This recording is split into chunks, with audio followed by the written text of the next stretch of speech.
जय माँ इंद्राक्षी, जय अम्बे। इंद्राक्षी धाम में दर्शकों आप सभी का हम हार्दिक स्वागत करते हैं। आज छठ पर्व है। पूरे विश्व में बहुत अच्छे से छठ मैया की आज के दिन पूजा की जाती है। छठ पर्व यूँ तो 4 दिन पहले से ही प्रारंभ हो जाता है। अब इसमें विशेष रूप से एक बहुत ही अलौकिक बात है। क्या कि जहाँ हम भगवती को पूजते हैं वहीं सूर्य नारायण की पूजा की जाती है। सूर्य नारायण हमें प्रत्यक्ष दिखाई देने वाले देवता हैं। ओज तेज प्रदान करने वाले, भविष्य में अनेकों प्रकार की कामनाओं को पूर्ण करने वाले सविता देवता की इसमें आराधना की जाती है। क्या है इस पर्व का विशेष महत्व और किस प्रकार से हम इस पर्व को बहुत अच्छे से मनाएं, कुछ जानकारी देने का हम भी इसमें आपको प्रयास करेंगे। आइए पहले आज का पंचांग देखते हैं। 30 अक्टूबर सन 2022 दिन रविवार, कार्तिक मास, शुक्ल पक्ष, संवत 2079। तिथि आज छठ है, छठ षष्ठी। नक्षत्र मूल है, लेकिन मूल नक्षत्र सुबह सुबह है, उसके बाद उत्तराषाढ़ा नक्षत्र प्रारंभ हो जाएगा। राहु काल 4:30 से 6, दिशा शूल पश्चिम दिशा। अब देखिएगा, जो छठ माता का ये व्रत रखा जाता है उसमें विशेष रूप से अपनी संतान के निरोगी होने की कामना उसमें की जाती है कि मेरी संतानें दीर्घायु हों, मेरी संतान निरोगी हों।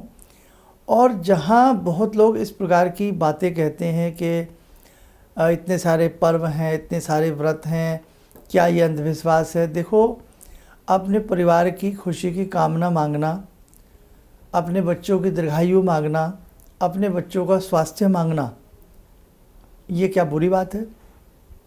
और हमारे धर्म में नाना भांति के देवी देवताओं की हम पूजा करते हैं। इंसान की नाना भांति की कामनाएं भी तो होती हैं, वो भी पूर्ण होती हैं। तो आज शाम के समय, जिस समय सूर्य अस्त होते हैं, अस्त सूर्य की इसमें पूजा की जाती है। जबकि अस्त सूर्य की पूजा नहीं होती, आप सब जानते हैं, उगते सूर्य की पूजा होती है।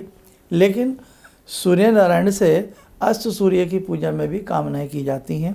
आज के दिन एक बांस की टोकरी में काफ़ी सारा सामान रख करके, फल, मिष्ठान, अलोना रूपी प्रसाद जो होता है, और साथ में गन्ने के छोटे छोटे पीसेस करके या साबुत करके टोकरी को अच्छे से फल फूल से, मौसमी ऋतु फलों से सजा करके और सारा सामान लेकर के मंगल गान करते हुए हमारी माताएं, बहनें, बेटियां जलाशय की तरफ चलती हैं। जहाँ पवित्र सरोवर हो, पवित्र नदी हो, पवित्र स्थान हो, उस तरफ जाकर के भगवान सूर्य जिस समय अस्ताचल हो रहे होते हैं उस वक्त उनको प्रणाम करके के धूप दीप दे करके उनसे मंगल कामनाएं की जाती हैं।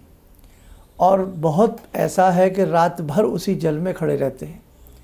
एक तो बदलता मौसम, ठंड का मौसम, और रात भर उस जल में खड़े रह करके सूर्य की आराधना करना, ये हर व्यक्ति के बस की बात नहीं है।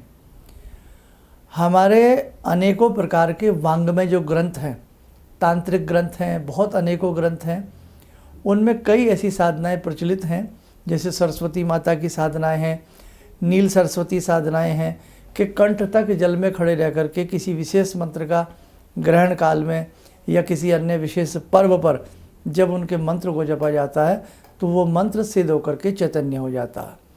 हमारे ऐसे धर्मशास्त्रों में, पुराणों में ऐसे अनेकों मंत्र हैं। उसी प्रकार से ये भी एक बहुत अलौकिक साधना है। जैसे दीपावली का पंच पर्व होता है, 5 दिनों का होता है, ऐसे ही ये छठ मैया का जो व्रत होता है ये भी 4 दिनों का होता है। इसमें नहाए खाए ये सारी चीज़ें आपको मालूम ही हैं। आज व्रत रखा जाएगा और ये व्रत बड़ा कठिन व्रत होता है, इसे आसान व्रत में नहीं गिना जाता है। लेकिन भगवती जो छठ हैं ये शक्ति देती हैं, ये हिम्मत देती हैं। और पुत्र कामना के लिए भी षष्ठी व्रत किया जाता है। अगर किसी के घर में पुत्र ना हो, उस कामना के लिए भी षष्ठी माता का व्रत विधि विधान बताया जाता है। उसमें इनका कवच है, स्तोत्र है, इनका मंत्र है, इनकी कथा है, वो दी जाती है। हम भी अपने संस्थान से लंबे समय से पुत्र कामना जहाँ ऐसा मन में होता है वहाँ उनको छठ माता की ही पूजा की राय देते हैं। तो आज के दिन माताएं अपने बच्चों की दीर्घायु के लिए, उत्तम स्वास्थ्य के लिए एक कठिन तप करती हैं, कठिन तितिक्षा करती हैं और गंगा के घाट पे जगमगाते रात्रि भर दिए, है ना, फली हुई सजी हुई फलों से, नाना भांति के द्रव्यों से जो टोकरियाँ होती हैं, उसकी अपने आप में एक आभा और छटा वास्तव में बहुत निराली होती है।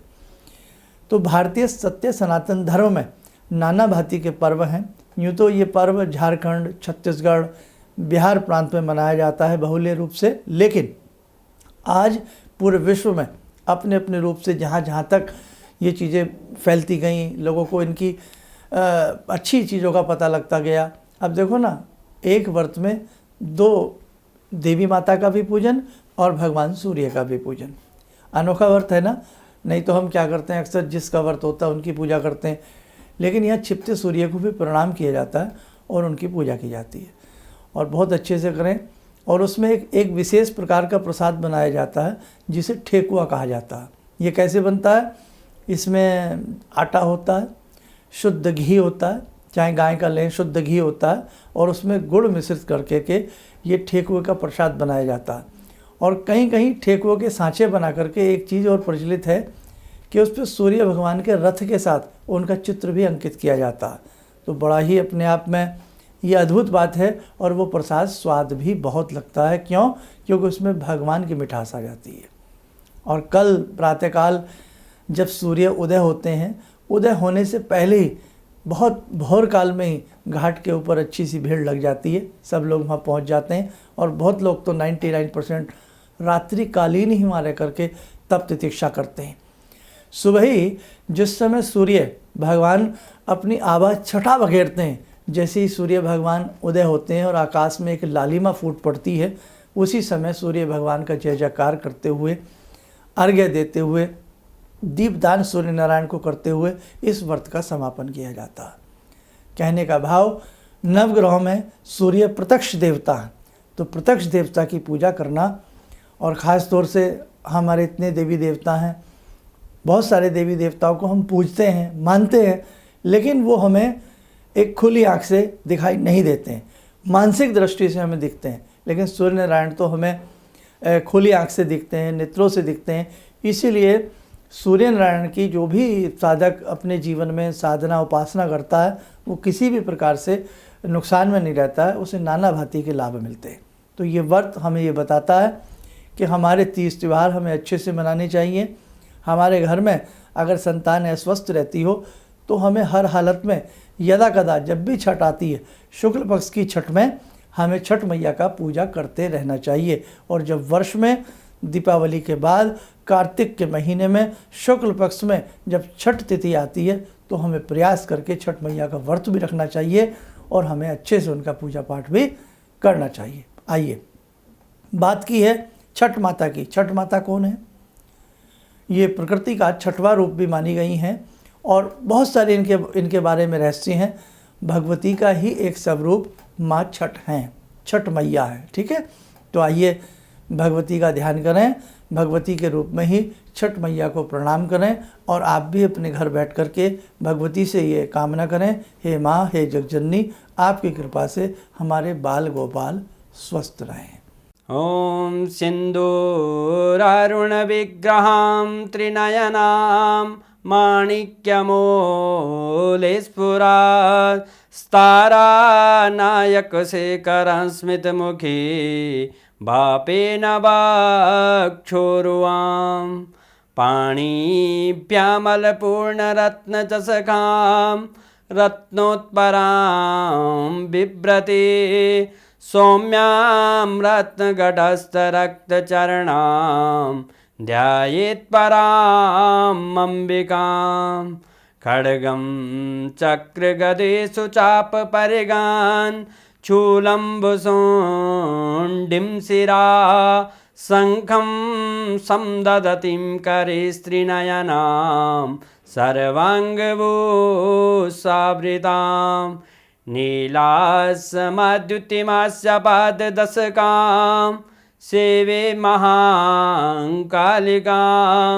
यामास्तो स्वपितैहरो कमलजो हन्तुं मधुं कैटवम् विद्युद्दाम समप्रभां मृगपते स्कन्दस्थितां भीषणां कन्या विहकरवालखेटविलसा धस्ताविरासेवितां हस्तैश्चक्रगदाशिखेटविशिखां चापं गुणं तर्जनीं विप्राणामलिलात्मिकां शशिधरां दुर्गां त्रिनेत्रां भजे। कवच बनाएं, ध्यान करें।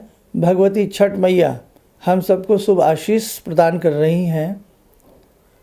आपके घर में किसी भी प्रकार का कोई संताप कलेश न रहे, दीर्घायु आपको प्राप्त हो, आपके बच्चे स्वस्थ रहें, आप स्वस्थ रहें, विश्व में सुख शांति का माहौल बने।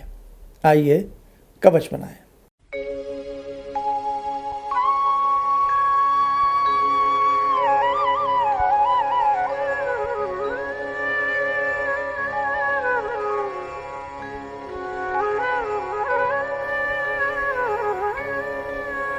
ओम बोलते हुए नेत्र खोलें, सामान्य हो जाएं।